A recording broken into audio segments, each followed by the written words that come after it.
I found the book in our bedroom drawer. Witches Who Embrace Freely, marked with notes in my wife's handwriting. Beside it was a planner with two names I didn't recognize. The house felt different when I walked through the front door after 3 days of babysitting some tech billionaire's paranoid wife in Vegas. Something had shifted. The living room smelled like sandalwood and patchouli, scents that had never existed here before. Blackout curtains hung in the guest room where we used to keep the treadmill. "Heather?" I called out, dropping my gear bag. "In the kitchen." Her voice carried that artificially bright tone she used when hiding something. I found her at the island, laptop open, typing furiously. She snapped it shut the moment I appeared. "How was the job?" she asked, giving me a quick peck on the cheek. Too quick, too formal. Fine, client was a nightmare, but the pay was good. I studied her face. "What's with the incense?" "Oh, Liana brought some over. She's been exploring spiritual practices at college." Liana, Heather's daughter from her first marriage. 21 years old and convinced the world owed her something. I'd tried to be a decent stepfather for 5 years, but the girl had always looked at me like an obstacle to overcome. Later that evening, while Heather showered, I found myself back in our bedroom. The drawer was slightly open, not like Heather, who is methodical about everything. Inside, beneath jewelry boxes, sat the book, Witches Who Embrace Freely, Reclaiming Your Sacred Sensual Power. I flipped through pages highlighted in pink and blue. Heather's neat script filled the margins alongside Liana's sloppy scrawl. Energy portals through intimate connection. Traditional marriage as spiritual imprisonment. Reclaiming your divine feminine through multiple partners. In Liana's handwriting, "Mom, this chapter is perfect for you. Dad would never understand, but you deserve this freedom." In Heather's, "Finally makes sense. Why did I wait so long?" I photographed every annotated page, then returned the book carefully. The next morning, Heather was gone before I woke up. Note on the counter, "Grocery shopping and errands. Back by dinner. Love you." But her car was in the driveway. I called my rideshare contact, an old client who owed me a favor. Within an hour, I had confirmation. Heather had taken 3 Uber rides in the past week, all to Oasis Springs Resort, 40 minutes outside town. I drove there in my pickup, not the black SUV Heather would recognize. The resort catered to wealthy couples looking for spiritual retreats and consciousness expansion. "I'm here to surprise my wife," I told the young clerk. "Heather Rusk, room 702. "Oh, how romantic. Yes, Miss Rusk is already here with her guest." They checked in this morning for the 3-day intensive. 3-day intensive. With a guest. I didn't storm the building. Instead, I parked across the street and waited. 5 years in Army Special Forces had taught me patience. 12 years running a private security firm had taught me that information was more valuable than confrontation. At 6:47 p.m., I saw her. Heather emerged from the side entrance, hair disheveled, wearing clothes I'd never seen before. Behind her walked Marcus Webb, a former client who'd hired my firm 2 years ago. They were holding hands. I captured everything on camera. The intimate touches, the kiss they shared before getting into separate cars. Professional documentation. Evidence. Heather arrived home at 8:15 p.m., chattering about her amazing spa day with the girls. She described facials and massages in vivid detail, painting a picture of relaxation and female bonding. I played along, smiled, asked follow-up questions, let her weave her web of lies while I planned my next move. That night, as she slept beside me, I stared at the ceiling and felt something cold settle in my chest. Not just anger. That would have been simple. This was the same calculating calm I'd felt in combat zones. My wife was playing a game I didn't know had started, but I was about to teach her that I'd been playing games like this much longer. The shadow company was registered in Delaware under Sacred Feminine Enterprises, LLC. It took Reyes exactly 18 hours to trace the money trail from Heather's account to Marcus Webb's holistic life coaching empire. "Your wife's been paying for her Energetic Awakening Premium membership," Reyes explained over encrypted video chat. My old Army buddy had traded his sniper rifle for keyboards, but his attention to detail remained razor sharp. Monthly payments of $2,000 for 4 months. $8,000 funneled to this guy. What else? The coaching business is just the front. Webb's running a high-end escort service disguised as spiritual guidance. Your stepdaughter? She's not just a client, she's recruiting. The next hour revealed a sophisticated scheme. Liana had infiltrated online communities for spiritually awakening women, targeting married women in their 30s and 40s. She'd position herself as an enlightened college student who'd discovered the secret to feminine power, then gradually introduce them to Webb's advanced practices. Reyes pulled up recovered text messages between Liana and Heather from 3 months ago. Liana, Mom, I found something that might help with what we talked about. About feeling trapped and unfulfilled. Heather, honey, I don't know if I should be discussing my marriage with you. Liana, this isn't about betraying Damien. It's about becoming who you're meant to be. Heather, what did you have in mind? Liana, there's this retreat. Women rediscovering their power. My friend went and said it saved her relationship because she finally felt complete. There's more, Reyes continued. Audio files from 6 months ago. He played a recording. Liana's voice. The key is making them think it was their idea. Plant the right seeds and they'll convince themselves they're choosing freedom instead of adultery. Webb's voice responded. And if the husbands become problems? Damien thinks he's so tough with his military background, but he's old school. Honor and loyalty make him predictable. He'll try to fight fair while we'll be 3 steps ahead, playing by different rules entirely. They weren't just targeting my marriage. They were planning to destroy my life. There's one more thing, Reyes said quietly. Someone's been probing your client database. I traced the digital fingerprints. Heather. She's been copying client information for weeks. Names, addresses, security protocols. Everything's being forwarded to Webb's encrypted server. The scope of the betrayal hit me like a physical blow. My clients trusted me with their safety, their secrets, their lives. Politicians, celebrities, business leaders who'd hired me because of my reputation for discretion. What do you want me to do? I walked to my office window and looked out at the street where I'd tried to live an honest life. None of that mattered now. Document everything, build an airtight case, then help me burn their entire operation to the ground. That night, I confronted Liana directly. She was house-sitting while Heather visited her sister. I found Liana in our living room, laptop open, conducting a video conference with a group of women. Ladies, this is exactly what I mean about reclaiming your space, she was saying. Sometimes you have to temporarily take over masculine energy environments. She was using my house as a backdrop for her recruiting operation. I walked into frame deliberately. Liana, we need to talk. She quickly ended the call and spun around, annoyed. What the heck, Damien? I was in the middle of an important session. I know what you're doing, the coaching scam, Webb. The way you manipulated your mother into betraying her marriage and compromising my business? For a moment, the mask slipped. I saw calculating coldness underneath her 21-year-old facade. Then she laughed. Prove it. I don't need to prove anything to you. I'm telling you, it stops now. Or what? You'll throw a tantrum. Mom's happier than she's been in years. She's finally discovering who she really is instead of playing housewife to some washed-up soldier boy. I stepped closer, not threatening, just close enough that she had to look up to meet my eyes. You know what your problem is, Liana? You think you're the smartest person in any room. You think everyone else is playing checkers while you're playing chess. I am. No, I said, my voice dropping to the tone I'd used with enemy combatants. You're playing chess while I'm playing war. And in war, there are no rules except survival.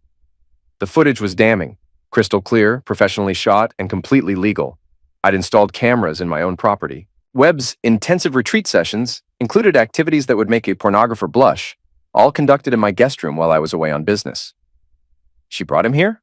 Reyes asked as we reviewed the files. Your house? 3 times in 2 weeks, always when I was scheduled to be out of town overnight. The video showed Heather leading Webb through my workspace, pointing out client files, explaining security protocols, demonstrating how I accessed encrypted databases, corporate espionage in real time. She's downloading your entire client list onto a thumb drive, Reyes muttered. I switched to audio recordings from the dining room. Heather and Webb sharing wine. Webb, the military contacts could be especially valuable. Defense contractors, political figures, foreign nationals under protection. Heather. Damien's stupidly ethical about confidentiality, but that just means the information is more valuable, right? Webb. Your stepdaughter was right about this. Being a goldmine. Heather. Liana's brilliant. I never would have thought to approach it this way without her guidance. They weren't just stealing information. They were actively sabotaging my reputation and setting me up for criminal charges. Another recording, Liana's voice. The goal isn't just to get Mom free from the marriage. It's to make sure Damien can't retaliate. You can't run a security business from prison. You can't afford lawyers when all your assets are frozen. And if he fights back, he won't. Not effectively. I've studied him for 5 years. He's got this rigid moral code that makes him predictable. He'll try to handle things the right way while we systematically destroy him through vectors he doesn't even know exist. 3 days earlier, I'd received notice of a federal audit targeting my business. Anonymous tips about suspicious financial activity. 2 high-profile clients had already terminated their contracts. In the security business, reputation was everything. They've been planning this for months, Reyes observed. Yeah, and it's working. But here's what they didn't count on. I'm not the man they think I am. For 5 years, I'd played the role they expected. The honest veteran, the patient stepfather, the trusting husband. But that man was a performance. Underneath was someone much more dangerous. The confrontation came Thursday morning. I was leaving the gym when Marcus Webb approached me in the parking lot, flanked by 2 men who carried themselves like ex-military. Damian Rusk, Webb said, stopping 10 feet away. We need to talk. Do we? I continued walking toward my truck, keeping peripheral vision on his backup. I wasn't aware we had anything to discuss. There's been some confusion about boundaries lately, some unnecessary surveillance of my business activities. I stopped and faced him fully. Webb was mid-40s, 6 feet, built like he spent serious time in the gym. Probably thought his muscle made him intimidating. He was wrong. Surveillance? I prefer quality control. Your wife is exploring her spiritual growth. That threatens you because you can't control it. But fighting this will only make things worse. Worse how? Your business is already under federal investigation. Clients are leaving. Word gets around fast that Damian Rusk might be dirty. He smiled coldly. Be a shame if more evidence surfaced. The threat was clear. Back off or face complete destruction. You know what's funny? You think you're in control here. You think you've got all the angles covered? Don't I? I smiled. And something in my expression made his backup tense. Webb, let me tell you something about warfare. The side that thinks they've already won is usually about to lose everything. Is that a threat? It's an education. Before he could respond, I was moving. Combat reflexes kicked in as his left guy reached inside his jacket. I drove my elbow into his solar plexus while grabbing his wrist, twisting until bones cracked. His pistol hit the pavement as he doubled over. The second man was faster, already drawing his weapon, but I'd pivoted, using his partner's body as cover while driving my knee into his gun hand. The shot went wide, shattering a car window 50 yards away. 10 seconds. Both men down, one unconscious, one writhing with a dislocated shoulder. Webb stood frozen, mouth hanging open. Here's what's going to happen, I said conversationally, picking up the dropped weapons. You're going to call off your little investigation. You're going to return every piece of stolen information. And you're going to disappear from my wife's life permanently. You're insane, he whispered. No, I'm done playing games by your rules. I smashed both phones against concrete, then looked him in the eyes. Or you can keep escalating. See how that works out for you. That evening, I put my real plan into motion. I've been thinking, I told Heather over dinner, about us, about our relationship. She looked up, surprised. What about it? Maybe you're right. Maybe I have been too controlling, too traditional. Maybe it's time I opened my mind to new possibilities. Her eyes widened. What are you saying? I want to understand what you've been exploring. This spiritual growth, this feminine liberation. Maybe we could try something together. Together? I found this retreat online. Couples focused. Emphasis on expanding boundaries and exploring authentic intimacy. I showed her the website. What do you think? The retreat was real. What Heather didn't know was that I'd also arranged for Reyes to attend as another participant, along with a journalist and a divorce attorney. This looks interesting, Heather said. But are you sure? This isn't really your scene. Maybe it should be. I love you, Heather. If this is important to you, it's important to me. She actually teared up, the guilt of her betrayal colliding with what she thought was my genuine attempt at reconciliation. The retreat was scheduled for the following weekend. 5 days to prepare the battlefield.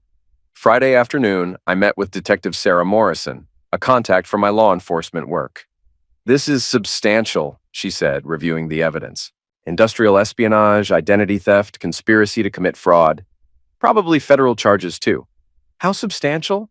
25 to life substantial for all of them. Good. I want warrants ready Monday morning. Full arrests, asset seizure, the works. Saturday morning, Heather and I drove to the retreat center together. The center was crystals, flowing water, carefully crafted ambiance designed to make people feel safe expressing their deepest desires. Perfect for what I needed. Everything was recorded, multiple cameras, professional audio, all completely legal since everyone had signed consent forms. When our turn came for the radical honesty exercise, I took Heather's hands and looked directly into her eyes. I need to tell you something I know about Marcus. Her face went white. Damien, No, let me finish. I know about the retreat sessions. I know about the money. I know about the client information you've been sharing. The room went silent. I know about all of it, I continued. And I want you to know that I understand why you did it. Her confusion was genuine. This wasn't the confrontation she'd expected. You felt trapped, unappreciated, like I was holding you back from becoming who you really are. Damien, her voice was barely a whisper. So here's what I want to know. Right here, right now, in front of everyone. What do you really want? Not what Marcus wants, not what Liana told you to want, but what Heather wants. Finally, she spoke. I want to feel alive again. I want to feel desired and powerful and free. I want to explore parts of myself that I buried when I got married. And I want to do it without feeling like I'm betraying someone I love, even if that exploration involves being intimate with other people. Yes, the admission hung in the air like a detonated grenade. Thank you for being honest, I said softly. That took courage. Then I stood up and addressed the room. I want everyone here to witness what authentic vulnerability looks like. My wife just admitted to adultery, corporate espionage, and conspiracy to commit fraud. And I want her to know that I respect her honesty, even as I prepare to destroy everyone who manipulated her into betraying our marriage. The room erupted into chaos. Ladies and gentlemen, I announced over the commotion, you've just participated in the documentation of evidence that will be used in multiple criminal prosecutions. That's when Reyes stood up and began making arrests. The courthouse was packed Monday morning. Local media had picked up the story. Security executive exposes wife's espionage ring. And the public gallery was full of spectators. I sat with my attorney, Marcus Chen. Expensive, ruthless, specialized in complex fraud cases. Across the aisle, Heather sat with her public defender, looking smaller than I'd ever seen her. This case represents one of the most comprehensive betrayals of marriage and business trust this court has ever seen, Chen began. Mrs. Rusk systematically violated every aspect of her marriage contract while conducting corporate espionage against her husband's legitimate security business. Financial records appeared on the large screen. The evidence will show that Mrs. Rusk transferred over $37,000 of marital assets to finance an operation designed to destroy her husband's reputation and livelihood. The next 2 hours were methodical destruction. Audio recordings of Heather coordinating theft, video evidence of corporate espionage, financial records showing money laundering, screenshots of classified information being sold to foreign buyers. When it came time for witness testimony, I took the stand. How did you first discover your wife's activities? I found annotated books about opening marriages hidden in our bedroom. When I investigated, I discovered she'd been attending sessions with Marcus Webb. When did you realize this involved more than adultery? When I discovered she was copying my client database. At that point, I understood this was a threat to national security, not just marital infidelity. Why didn't you confront your wife immediately? Because confrontation without evidence is just emotion. I needed to understand the full scope of the operation. Too many people were at risk. My clients, their families, potentially national interests. Chen showed screenshots from Heather's social media posts made after the retreat. Even facing criminal charges, she'd been posting about masculine fragility and patriarchal retaliation. The defense's case was brief and ineffective. Heather took the stand and made everything worse. I felt trapped in a marriage that wasn't allowing me to grow. My stepdaughter showed me that there were other possibilities. Chen's cross-examination was surgical. Mrs. Rusk, you transferred $37,000 to Marcus Webb's organization. That seems like more than paperwork. I was paying for coaching services. Coaching services that included recording your husband's confidential business conversations? Sometimes. So you recorded private conversations with your husband and distributed them to strangers as examples of masculine control? It sounds bad when you put it that way. How should it sound, Mrs. Rusk? No answer. Judge Williams had heard enough. This court finds clear and convincing evidence of fraud, theft, breach of fiduciary duty, and intentional interference with business relationships. Mrs. Rusk, your actions represent a profound violation of marriage, business ethics, and basic human decency. You systematically betrayed every person who trusted you. The court awards full dissolution of marriage with no spousal support. All marital assets except Mrs. Rusk's personal clothing are awarded to Mr. Rusk as compensation for damages. Additionally, this court is issuing a permanent restraining order and referring this evidence to federal prosecutors for criminal charges. The gavel came down with finality. 6 months later, I was rebuilding more than just my business. The federal prosecutions had made national news, and my role in exposing the conspiracy had enhanced my reputation rather than destroying it. Heather had pleaded guilty to federal espionage charges and received 8 years in prison. Webb was awaiting trial on charges that could result in life imprisonment. But Liana was the most interesting case. She'd served 4 months before making bail, then immediately started rebuilding her online presence under a new identity. New website, new social media accounts, new spiritual awakening program. But I'd been watching. She's smarter now, Reyes observed, using VPNs, encrypted communications, anonymous payment processors. Not all of them, I said, showing him my laptop. She made one crucial error. The screen showed a private video call Liana had recorded for her premium subscribers, explaining her methodology for helping women reclaim their power. See, the thing about men like my former stepfather, she was saying, is that they think honor and integrity are strengths, but they're actually weaknesses you can exploit. She described how she'd manipulated Heather into betraying our marriage and stealing client information. People love a betrayed woman narrative. They just don't need to know that I engineered the whole betrayal from the beginning. My mother was the perfect test case, lonely, unfulfilled, desperate to feel special. She laughed while describing how she destroyed her mother's life as a test case. The stepfather thought he was so smart, recording everything, but he played right into my hands. I needed him to expose the operation so I could learn what not to do next time. Send this to Detective Morrison and to the federal prosecutors, and to every major news outlet. Admitting to conspiracy after the fact? Admitting to perjury. She testified that she was manipulated by Webb and regretted her actions. This proves she orchestrated everything and feels no remorse. Within 24 hours, Liana's new identity was demolished. The video went viral. Her bail was revoked, her plea agreement voided, and she was back in federal custody facing original charges plus perjury and obstruction of justice. The real destruction came from her own followers. The women who'd been paying for her content discovered they'd been funding someone who bragged about destroying families for sport. Support groups formed online to share manipulation stories and demand refunds. The spiritual coaching industry came under scrutiny. Regulatory agencies investigated unlicensed practitioners. Legitimate therapists distanced themselves from transformational workshops. Liana had destroyed the very market she'd been rebuilding. 3 days later, I received a letter from federal prison. Handwritten, desperate. Damien, I know you're behind this. Can we talk? I think there's been a misunderstanding. Maybe we can work something out? L. I threw the letter away without responding. The final chapter came when I opened Rusk Resilience Training, a program for men who'd lost everything to lies and manipulation. The curriculum covered financial protection, digital security, legal strategy, psychological manipulation tactics. We're not broken, I told the first group of participants. We're building. The program grew rapidly.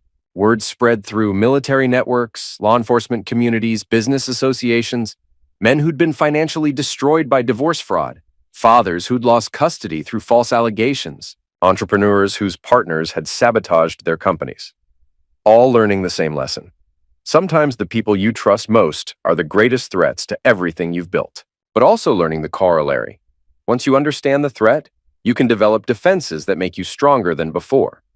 Heather served 7 years. When released, she moved across the country and took a job helping women transition out of abusive relationships. The irony wasn't lost on me.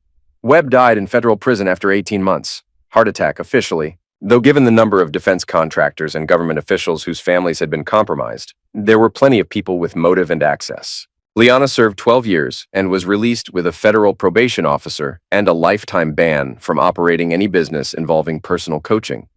Last I heard, she was working at a call center in Ohio under a different name. As for me, I kept building. The security business expanded internationally. The resilience training became a consulting firm.